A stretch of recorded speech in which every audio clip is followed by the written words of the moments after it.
और बात उसकी जिसने देश में दहशत फैलाने के लिए एक के बाद एक सीरियल बम ब्लास्ट किए और फिर 31 साल बाद एक ऐसा फैसला आता है जिसने इस ब्लास्ट के मास्टरमाइंड कहे जाने वाले को आजाद कर दिया, बरी कर दिया। 1993 में देश के 6 बड़े शहरों में बाबरी विध्वंस की पहली बरसी पर सीरियल बम धमाके हुए थे। कुल 16 आरोपी पकड़े गए थे। 2013 में मास्टरमाइंड बताकर अब्दुल करीम टुंडा को गिरफ्तार किया गया था।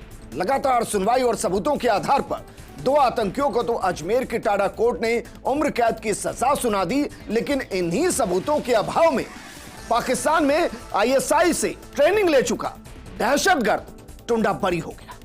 अब सवाल यही कि क्या आतंकी टुंडा के खिलाफ सीबीआई को कोई ठोस सबूत नहीं मिला या फिर पैरवी बेहद कमजोर की? कोर्ट के सामने अभियोजन पक्ष की दलीलें क्या कमजोर पड़ गई? भले ही अब सीबीआई टुंडा पर आए फैसले के खिलाफ सुप्रीम कोर्ट में अपील करेगी। सोनीपत कोर्ट ने टुंडा को उम्रकैद की सजा इससे पहले सुना रखी है। फिर भी सवाल यह है कि क्या टुंडा आजाद हो गया है? और अगर टुंडा बम धमाकों का मास्टरमाइंड नहीं है तो फिर सीरियल बम धमाकों का मुख्य आरोपी कौन है? आज बात इसी में।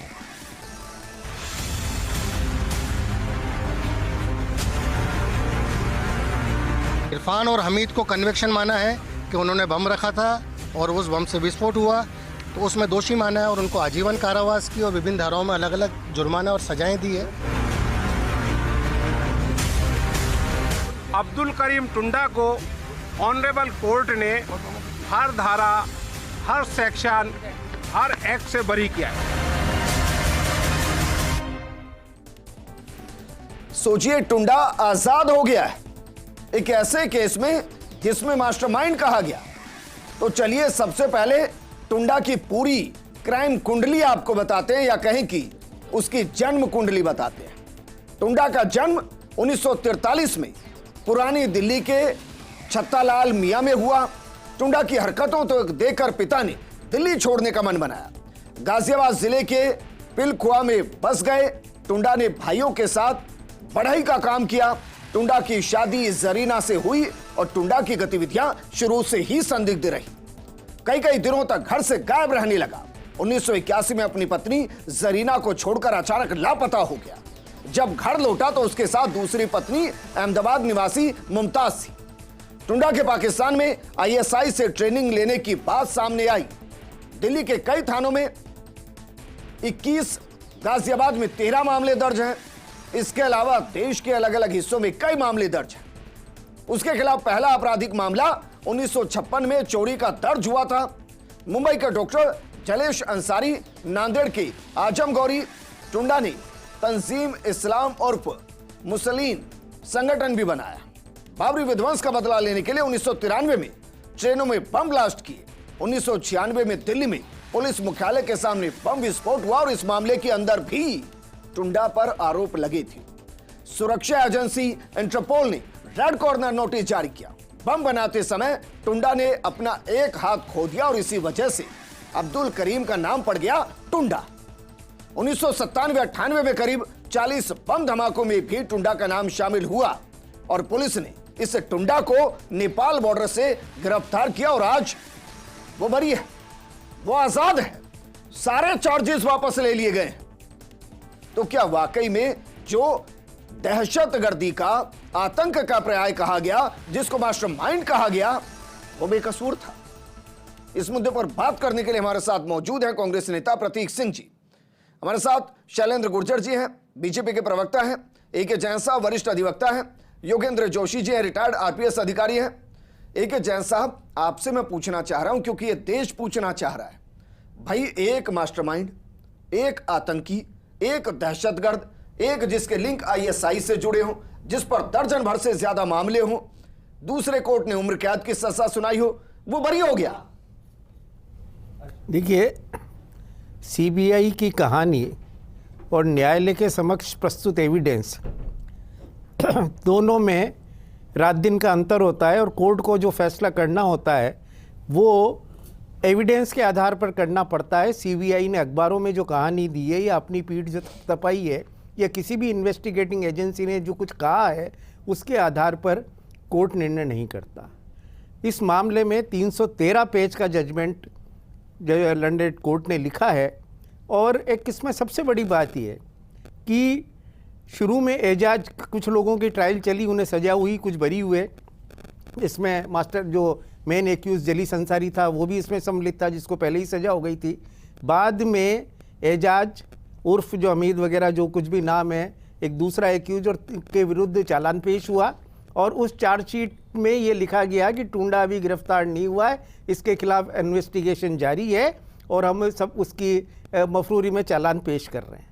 परंतु जब 2015 में नेपाल बॉर्डर से टुंडा को अरेस्ट कर ये इस कोर्ट में लाया गया या इस केस में लाया गया, उसके बाद उसके विरुद्ध कभी भी सप्लीमेंट्री चार्जशीट पेश नहीं की।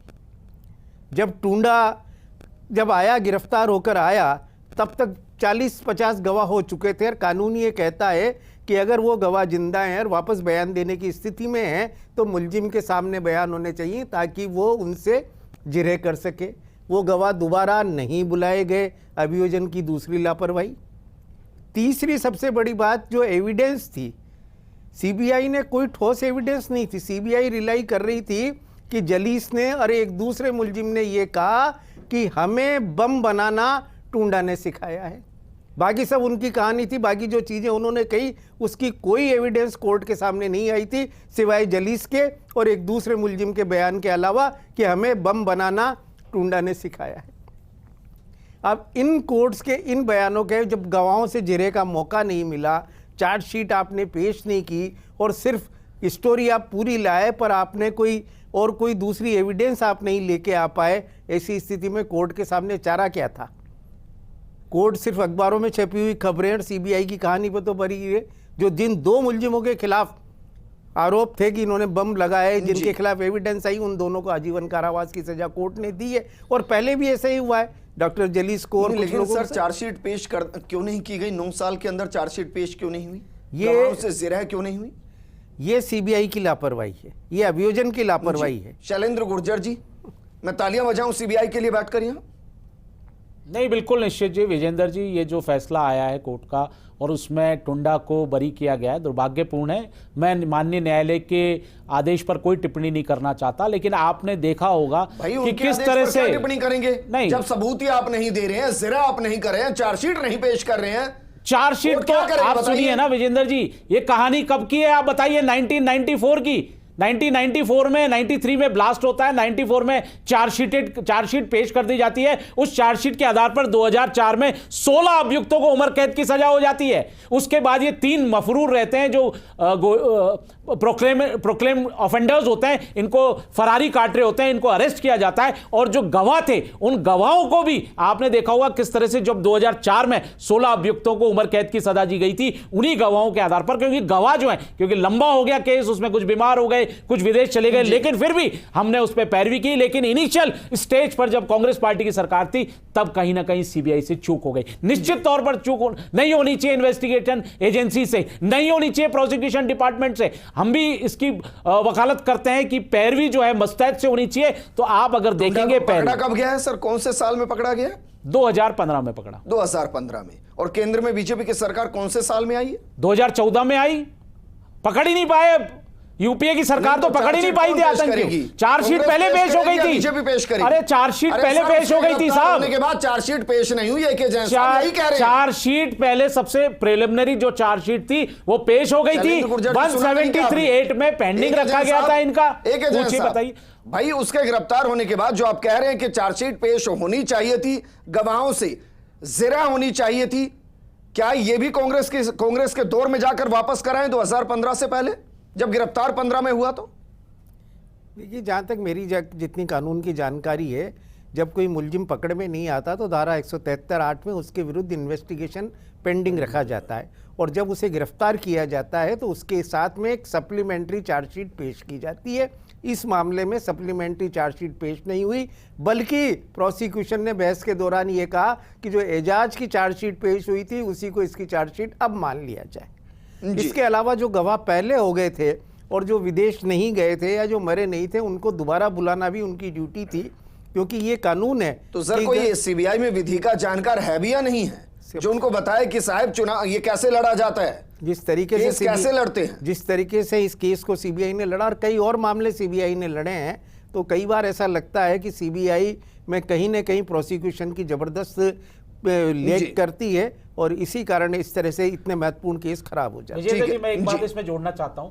मैं माननीय अधिवक्ता से पूछना चाहता हूं, क्या चार्जशीट 299 में पेश नहीं कर दी गई होगी? देखिए 299 में पेश की होती की गई कर दी होगी तो सारे एविडेंसेस जो उस समय थे उसी तरह एविडेंस को ट्रीट किया जाता है। ये आपको भी जानकारी होनी चाहिए। शैलेंद्र जी, मुझे कानून की जानकारी है, इसलिए मैं कह रहा हूं 299 में आरोप पत्र प्रस्तुत नहीं होता, बल्कि 299 सीआरपीसी का ये कहता है कि जिन गवाहों के बयान पहले हो गए हैं, अगर वो गवाह दोबारा जिरे करने के लिए इनकैपेसिटी अवेलेबल नहीं है, हाँ, बिल्कुल या मर गए हाँ, हैं, तो उनके बयान पढ़े जाएंगे। यही बात आई है, यही बात आई है।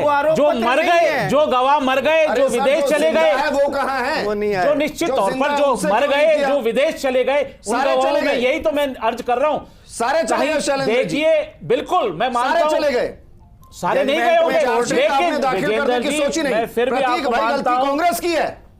2015 में टुंडा को पकड़ा गया, कांग्रेस को उसके पकड़ने से पहले चार्जशीट दाखिल करनी चाहिए थी, उसको पकड़ने से पहले सिरह करनी चाहिए थी। जैसे अभी अधिवक्ता महोदय ने बताया कि जब पकड़ा जाता है उसके बाद में ही सप्लीमेंट्री चार्जशीट जो पेश होती है उसी के बाद में जिरे होती है। लेकिन मैं सीबीआई के ऊपर कोई टिप्पणी ज्यादा करूंगा नहीं, क्योंकि सीबीआई जो बिजी है वो है जो विपक्ष के नेता हैं उनको दबाव देने के लिए, उनको पकड़ के लाने के लिए, उनको नोटिस देने के लिए, उनको बुलाने के लिए। जो क्राइम हो रहा है उसके लिए है ही नहीं। हमने देखा था 2019 के अंदर एक पुलवामा में अटैक हुआ था।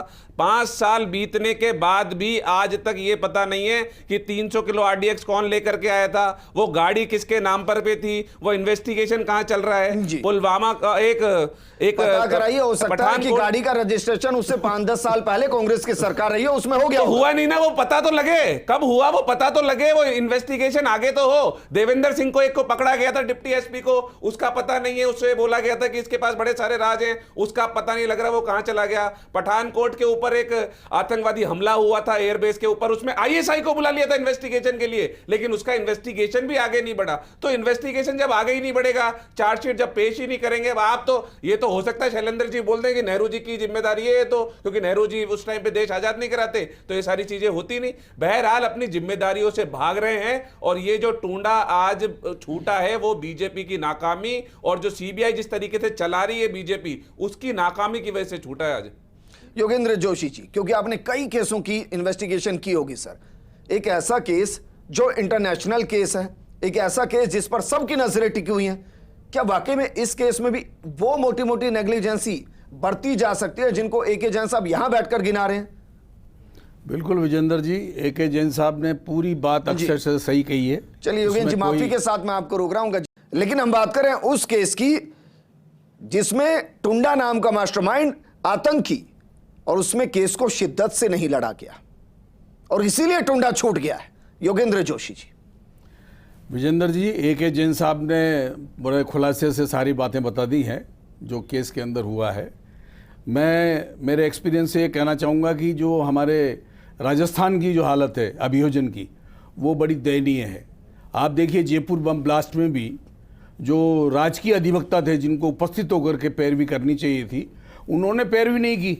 एक उनके अधीनस्थ जो है वो जाती रही, पैरवी करती रही है, और उसकी हालत देखिए क्या हुआ, वो सारे बरी कर दिए गए हैं। या हमारे यहाँ जिम्मेदारी नहीं है। और आप देखिए अभियोजन में क्या कर रखा है इन्होंने, ये राजनीतिक पोस्टिंग करते हैं। अब उन राजनीतिक पोस्टिंग में क्या साहब, जो जितने निकम्मे लोग बैठे रहते हैं उन लोगों को बिठा लेते हैं इसमें, जो न तो कानून की जानकारी रखते हैं, न उनको कोई एक्सपीरियंस होता है। आप देखिए जब हम चालान पेश करते हैं उससे पहले पीपी से, एपीपी से, गवर्नमेंट एडवोकेट से उसके ऊपर राय लेते हैं। ये राय देते हैं कि साहब हाँ अमुक अमुक धाराओं पर चालान करने योग्य इसमें साक्ष्य हैं, तब हम चालान पेश करते हैं। उसके बाद में अगर बरी होता है अभियुक्त तो जिम्मेदारी किसकी है? हमारे यहाँ उस जिम्मेदारी के ऊपर है ही नहीं कुछ भी। ये जो अंग्रेजों के समय से कानून चला आ रहा है, इसके अंदर कोई परिवर्तन करने की इन्होंने जरूरत ही नहीं समझी, जहमत ही नहीं उठाते हैं कोई भी। अब आप बताइए कि यहाँ 70 आदमी मर गए बम ब्लास्ट में, अब इनको कर दिया बरी, तो भाई उन 70 आदमियों को मारा किसने है? क्या कोई जिम्मेदारी है? कोई इस प्रकार का कानून है जिससे हम ये चीजें देख सकते हैं? इसके अंदर बताइए 20 साल तक आदमी जेल में रहता है, आप 20 साल बाद उसको बरी कर देते हैं, उसके 20 साल का क्या होगा? आपको बताऊं विजेंद्र जी, विदेशों में इस प्रकार का न तो अनुसंधान होता है, न इस प्रकार की पुलिसिंग है, न इस प्रकार के कानून है। वहां क्या करते हैं? वहां सबसे पहले इन्वेस्टिगेशन करते हैं, फिर आरोपी को गिरफ्तार करते हैं और फिर उसके ऊपर अभियोजन चलता है। यहां क्या करते हैं? अगर मान लीजिए मर्डर हो गया, सबसे पहले उसको पकड़ लेंगे, तेने मर्डर किया। अरे आपने कोई साक्ष्य ले लिए क्या? आपके पास एविडेंस ही नहीं है। फिर उन एविडेंस को कोरबोरेट करने में इतना जोर आता है जी। अच्छा, दूसरा गवाह आप ये कह रहे हैं टुंडा मासूम था, या अरे मासूम है टुंडा, आप ये कह रहे हैं? अब तो कहेंगे ना, जब वो बरी हो गया और उसके खिलाफ जो एविडेंस जिस तरह से क्रिएट करने चाहिए थे, जिस तरह से अभियोजन को पेश करने चाहिए जी। थे, जैसे उसके खिलाफ चार्जशीट समय पे पेश जी। करनी चाहिए हाँ, थी, तो ये हम गवाह गिनाएं दोबारा- कि भाई अब कमियां रही हैं, कमियां वरना रही, दूसरे बिल्कुल। प्रदेश ने तो उम्र कैद की सजा भी सुनाई है। बिल्कुल बिल्कुल, ये जो कमियां रखने वाले लोग हैं, इनके खिलाफ भी सजा के प्रावधान होने चाहिए कानून में, जी। जो हमारे यहाँ है ही नहीं। अगर मान लीजिए मैंने कोई इन्वेस्टिगेशन किया है 302 का, वो आदमी बरी हो गया, लेकिन तो आपने मुझसे सीबीआई पूछा जाए की ना। टीम के साथ भी काम किया है सर, वर्किंग स्टाइल तो बताइए, मतलब इस तरीके की नेग्लिजेंसी। बिल्कुल, मैं आपको ये बता दूं कि सीबीआई कोई अलग से इन्वेस्टिगेशन का कोई एक्सपर्ट नहीं है बहुत ज्यादा। मैंने भी उनके साथ काम किया है। वो मैंने तो ये और देखा है कि हमसे पूछ पूछ के काम कराते थे। वो हमसे पूछते थे साहब इसमें क्यों है, क्योंकि हम प्रैक्टिकल काम करने वाले आदमी थे। अच्छा, ये क्या करेंगे? 500 पेज की चार्जशीट, 1000 पन्ने की चार्जशीट, और उसमें वही बातें जो पहले लिखी हुई हैं उन्हीं बातों को बार बार रिपीट करके करेंगे। अरे भाई, आप तो साक्ष्य की बात करिए ना। साक्ष्य के अंदर जो आप दोगे और साक्ष्य में जो क्रॉस होगा, अब बताइए आप, हमारे यहाँ साक्ष्य के अंदर क्या है? ओरल एविडेंस है। यहाँ ये देश की हालत क्या है? गवाहों को धमकाते हैं, गवाहों को पैसा देते हैं, गवाहों को गोली मार देते हैं। हमारे यहाँ कोई प्रावधान है क्या ऐसा कि गवाहों की सुरक्षा के लिए कोई पग उठाए जाते हो? ऐसा कुछ भी नहीं है। और कारण क्या होता है? एक एक आदमी के ऊपर 40-40 मुकदमे दर्ज होते हैं, फिर वो नेता बन जाते हैं और फिर उन मुकदमे को विड्रॉ करा लेते हैं, गवाहों को विड्रॉ करा करके। ठीक है, ये हमारे देश का कानून है। शैलेंद्र गुर्जर जी, कहावत है कि घर में नहीं दाने, अम्मा चली भुनाने। जो टाडा कोर्ट से बरी हो गया आदमी, चिल्ला चिल्ला कर कह रहे हैं कि हम सुप्रीम कोर्ट जाएंगे। क्या कर लेंगे सुप्रीम कोर्ट में जब आपके पास सबूत ही नहीं है, इन्वेस्टिगेशन ही नहीं है, आप यहां कोर्ट में सजा नहीं दिला पाए, क्या करेंगे सुप्रीम कोर्ट जाकर? देखिए विजेंद्र जी, फिर मैं आपको कहना चाहता हूं, आप देखिए इसकी पृष्ठभूमि। 93 में इंसिडेंट होता है, 94 में चार्जशीट फाइल की जाती है, उसके बाद 20 साल तक ये गायब रहता है, फरारी काट रहा होता है। उसके बाद उस दौरान जो इन्वेस्टिगेशन एजेंसीज ने कार्य किए होंगे वही तो चार्जशीट में डाले होंगे। 2015 में भारतीय जनता पार्टी की सरकार ने इसको अरेस्ट करने का काम किया। निश्चित तौर पर अगर कोई लैकुना रहा होगा तो आप उसको ये नहीं कह सकते हो कि आप देखिए जयपुर बम ब्लास्ट में तो डबल जाते ही नहीं थे पैरवी करने। नहीं, सुनिए, मैं बता रहा हूं लैकुना क्या, मैं यही तो आपको बता रहा हूं। पेश नहीं कर रहे हैं, गवाहों से बातचीत सुनिए तो सर विजेंद्र जी, आप सीबीआई में, जिसको आतंकी कहा गया, सीबीआई में एडवोकेट, पब्लिक प्रोसिक्यूटर, आईएसआई का एजेंट कहा गया, वो बरी हो गया। निश्चित तौर पर दुर्भाग्यपूर्ण है विजेंद्र जी, मैं इसका सपोर्ट नहीं करता। मैं आपको बता रहा हूं, सीबीआई में पब्लिक प्रोसिक्यूटर रिक्रूट होता है, सरकार के द्वारा नियुक्त नहीं होते हैं। वहां पे रिक्रूटमेंट होता है, रिक्रूट के द्वारा जाया जाता है। और कोई भी ऐसी ऑर्डर शीट दिखा दीजिए जिसमें पीपी ने प्रभावी पैरवी नहीं की हो। इस तरह से नहीं कि जयपुर बम ब्लास्ट में डबल साहब जाते ही नहीं, कांग्रेस पार्टी के पैरवी करने और अपने सहयोग को जाते। निश्चित तौर पर। और आप नहीं, आप भाई, अगर यहाँ इन्वेस्टिगेशन होती, अगर यहाँ सबूत होते, उसको भी दुरुस्त तो करेंगे। क्या टुंडा बच जाता? और सुप्रीम कोर्ट जाकर क्या करेंगे अब? देखिए, टाडा का जो प्रावधान है वैसे भी बड़े स्ट्रिक्ट प्रावधान है, और वहाँ वो चीज़ भी साक्ष्य में एडमिसिबल होती है जो नॉर्मल ट्रायल में एडमिसिबल नहीं होती।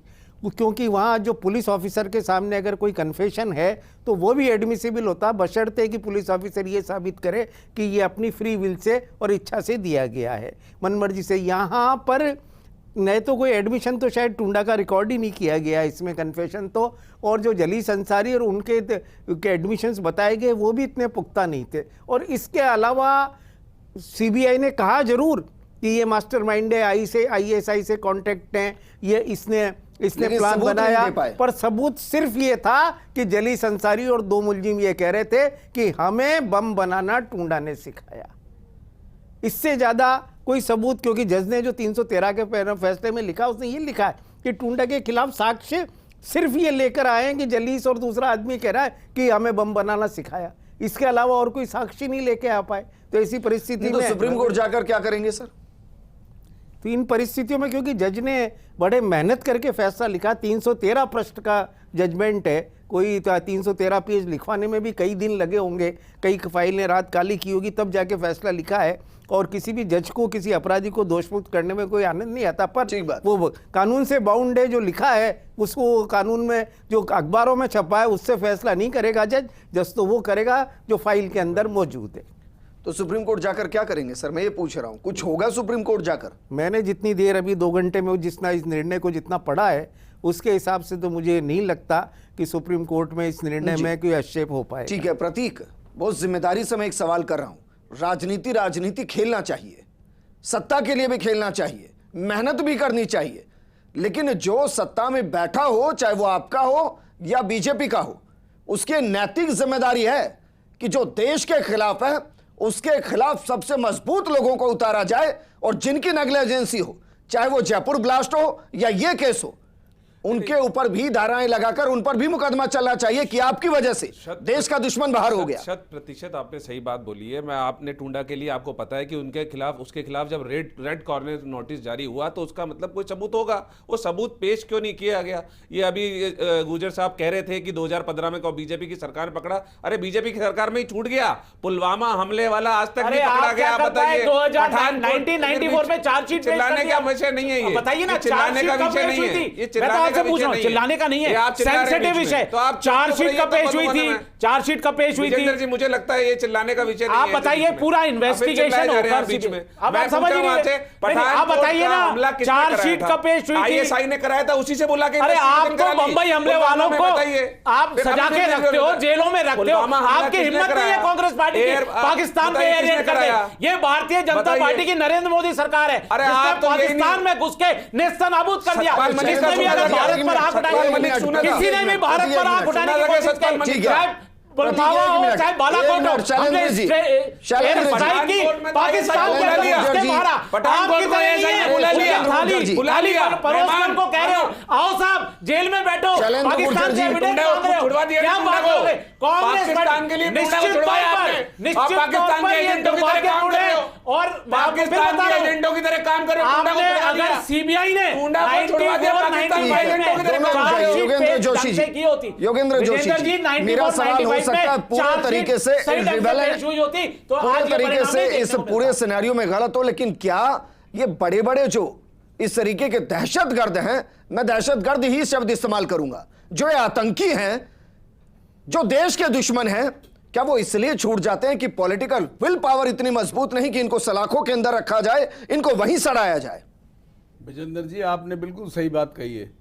अभी पिछले समय में 2 उच्च न्यायालय के न्यायाधीशों ने अपनी टिप्पणी की थी कि अभियोजन की तरफ से अतिरिक्त महाधिवक्ता अब तक नियुक्त नहीं किए गए हैं। वो आवाज लगाते हैं सरकार की तरफ से कोई है क्या, तो कोई खड़ा ही नहीं होता है। हालात ये हैं कि हमारे राजनीतिक दलों को राजनीति करने के अलावा दूसरा कोई काम ही नहीं है।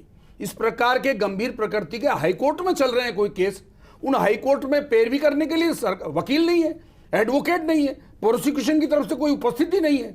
और इस प्रकार के जो अभियुक्त होते हैं, जो बड़े बड़े गंभीर प्रकृति के होते हैं, इनके वकील जो है साहब, बड़े महंगे महंगे वकील आते हैं, बहुत बाहर से वकील किए जाते हैं इनके। क्यों? क्योंकि इनके अंदर 2-3 तरह की चीजें जुड़ी हुई रहती हैं। उन जुड़ी हुई चीजों को, जैसे जाति है, धर्म है, और कोई संस्था है, और सरकार में क्या होता है, सरकार में वही ले दे के जो वहां नौकरी का जो काम करते हैं वकील, वो हल्के फुल्के वकील, उन्हीं को राजनीतिक जो है पोस्टिंग दे दी जाती है, उन्हीं को अभियोजन स्वीकृति उनको देने के लिए नियुक्त कर दिया जाता है।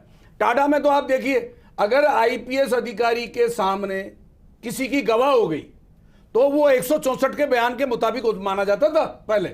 लेकिन अगर इस तरह की स्थितियों में भी कहीं कोई लापरवाही की गई है, तो मैं चाहता हूं, मैं समझता हूं अच्छी तरह से कि इस प्रकार के राजनीतिक दलों को इसमें राजनीति करने की बजाय अभियोजन और सरकार की तरफ से या पुलिस की तरफ से क्या कमियां रह जाए, उन कमियों को दूर करने के लिए अब भी समय है। नए कानून बन रहे हैं, लेकिन पुलिस के अंदर भी बदलाव लाना चाहिए। जैन साहब, मेरे पास अब वक्त की कमी है। जब इस तरीके के लोग होते हैं और इस तरीके के लोगों की इन्वेस्टिगेशन हो रही होती है, तो देश की बेस्ट टीम को क्यों नहीं उतारा जाता, सबसे बेहतरीन वकील को क्यों नहीं उतारा जाता? निश्चित रूप से आप रूटीन की तरीके से इन मामलों को चलाएंगे। और जब कहा, जोशी जी ने बिल्कुल सही कहा कि जब मुलजिमों के बड़े बड़े वकील आते हैं, मुलजिमों का बड़ा बड़ा डिफेंस आता है, तो उनका मुकाबला करने के लिए सरकार की ओर से भी ऐसे ही लोगों की पैरवी, ऐसे ही लोगों की नियुक्ति की जानी चाहिए। और अगर इन्वेस्टिगेशन कराना है तो जो बड़ा क्राइम है, जी। टाडा जैसा जो अपराध है, तो उसमें निश्चित रूप से इन्वेस्टिगेशन की टीम भी इतनी ही बड़ी और वेल इक्विप्ड होनी चाहिए। आपने सही कहा कि सीबीआई जो चार्जशीट पेश करती है वो हजारों पन्ने और हजारों दस्तावेज के अलावा सब्सटेंस उसमें बहुत कम निकल कर आ पाता है। और कई बार तो ये होता है कि सीबीआई अपने विरुद्ध ही इतने सारे कागज पेश करती बिना पढ़े कि कुछ कागज उनके विरुद्ध भी चले जाते हैं, तो पता नहीं लगता। क्योंकि मैंने भी कई बार सीबीआई के केसेस देखे, जोशी जी ने तो सीबीआई के साथ काम किया। योगेंद्र जी शुक्रिया, ए के जैन साहब आपका भी शुक्रिया, और शैलेंद्र गुर्जर जी और प्रतीक जी आपका भी शुक्रिया। मैं पूरे तरीके से स्पष्ट कर रहा हूं कि कोर्ट ने जो फैसला सुना है वो सबूतों के आधार पर सुना है, मतलब सबूत नहीं दिए गए। ये नेग्लिजेंसी सीबीआई की रही, इसमें कोई किसी को संदेह नहीं कि टुंडा आतंकी है। बम बनाते वक्त उसका हाथ कटा है, दोनों ने माना कि उन्होंने बम बनाना सिखाया। दर्जन भर मामलों में वो आरोपी है। एक प्रदेश की कोर्ट बाकायदा उसको उम्र कैद की सजा सुना चुकी है। टुंडा कोई मासूम नहीं है जो छूट गया है। नमस्कार।